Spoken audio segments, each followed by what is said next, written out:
સુરતના ડભોલી વિસ્તારની મનીષનગર સોસાયટીની બહાર ખુલ્લા પ્લોટમાં શાક માર્કેટ ભરાતા મહિલાઓ રણચંડી બની હતી. ખુલ્લા પ્લોટના માલિકે અને અન્ય શાક માર્કેટ જગ્યા ભાડે આપતા વિરોધ નોંધાવ્યો છે. ડભોલી નજીક મનીષનગર સોસાયટીના બહાર આવેલા ખુલ્લા પ્લોટ પર શાક માર્કેટ ભરાતા હોવાને કારણે સ્થાનિક રહેવાસીઓ ભારે વિરોધ પ્રદર્શન નોંધાવ્યું છે. મહિલાઓ આ બાબતે ખાસ કરીને ગુસ્સે છે અને તેમણે રણચંડી બનીને વિરોધ કર્યો છે. વિરોધનું કારણ એ છે કે આ ખુલ્લા પ્લોટના માલિકે અન્ય લોકોને શાક માર્કેટ માટે જગ્યા ભાડે આપી છે. સ્થાનિક રહેવાસીઓનો આક્ષેપ છે કે આ માર્કેટમાં લોકો ગાળાગાળી કરે છે અને દારૂ પીને તોફાન કરે છે, જેના કારણે વિસ્તારમાં શાંતિ અને સુવિધા ઊભી થાય છે.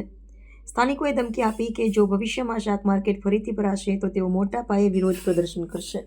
મારું નામ શેતલ લાઠિયા છે. હું અહીંયા મનીષનગરમાં જ રહું. પાછળ દેખાય ને મારું મકાન છે. મારા છોકરા બી નાના છે, એક્ઝામ આવે છે. આની પહેલા બી જ્યારે નવરાત્રીનો અહીંયા ક્લાસ ખોલ્યો હતો ને ત્યારે બી અમે કર્યું હતું, ત્યારે બી બંધ કરાવ્યું હતું. આ લોકો 3 મહિનાથી કન્ટિન્યુ હેરાન કરે છે.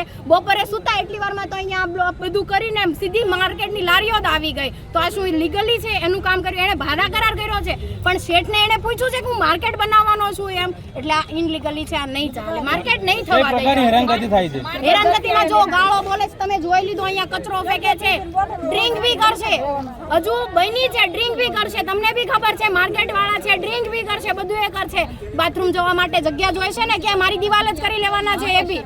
એટલે આ માર્કેટ નહીં થાય. કોના દ્વારા શરૂ કરો છો માર્કેટ? એ ભાઈનું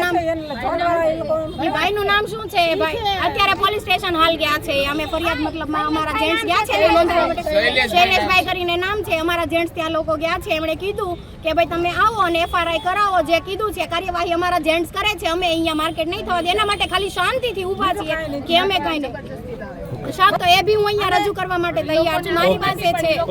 ઓકે. આપનું નામ? તમારું નામ?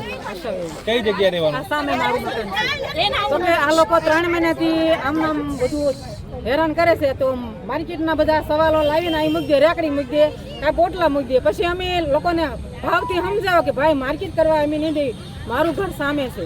તો એ કે માર્કેટ તો થશે જ. તો જગ્યા છે ને પ્રાઇવેટ છે, તો એ લોકોની નથી, એને ભાડે રાખી છે. તો એને ભાડા કરાર કરવું પડે ને. કોઈને પાછે અહીંયા અમે રહીએ છીએ તો અમને પૂછવું પડે ને કે અમારે માર્કેટ કરવા મેં ભાડે રાખી છે. આટલી સોસાયટીમાં કોકની પરમિટ તો લેવી પડે ને ભાઈ. આટલો સવાલ છે, બીજો આપણો કાંઈ નહીં. શું તકલીફ થઈ રહી છે? બધાને તકલીફ નહીં. માર્કેટ આવે ને એટલે અમારા છોકરા છોકરીઓ અમને આ રહેવામાં ગંદકી વાળો બધું થાય, એ અમને ન પોસાય. ઓકે બેન, આવી